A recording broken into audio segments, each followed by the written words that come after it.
رسول کریم صلی اللہ علیہ وسلم نے فرمایا کہ بندہ اس وقت تک نماز ہی میں رہتا ہے جب تک وہ مسجد میں نماز کا انتظار کرتا رہے تا وقت کہ وہ حدث نہ کرے۔ ایک اجمی آدمی نے پوچھا کہ اے ابو ہریرہ، حدث کیا چیز ہے؟ انہوں نے فرمایا کہ ہوا جو پیچھے سے خارج ہو، جسے عرف عام میں گوز مارنا کہتے ہیں۔ صحیح بخاری حدیث نمبر 176۔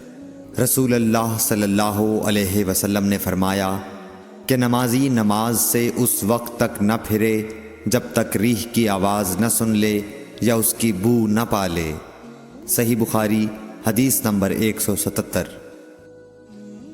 حضرت علی رضی اللہ تعالی عنہ نے فرمایا کہ میں ایسا آدمی تھا جس کو سیلان مزی کی شکایت تھی، مگر رسول اللہ صلی اللہ علیہ وسلم سے دریافت کرتے ہوئے مجھے شرم آئی تو میں نے ابن الاسود کو حکم دیا۔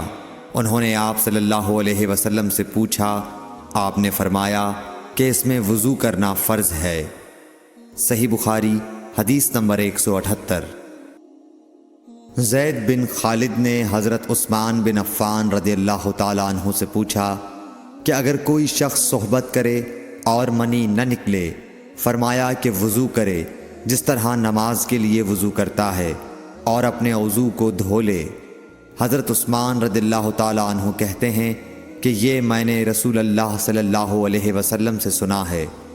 زید بن خالد کہتے ہیں کہ پھر میں نے اس کے بارے میں حضرت علی، زبیر، طلحہ اور ابی بن کعب رضی اللہ عنہم سے دریافت کیا، سب نے اس شخص کے بارے میں یہی حکم دیا۔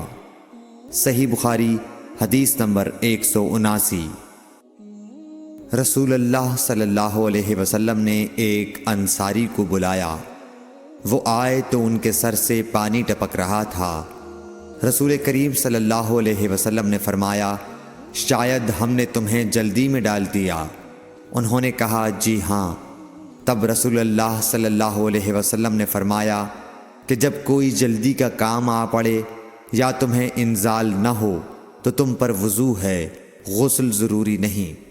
صحیح بخاری حدیث نمبر 180۔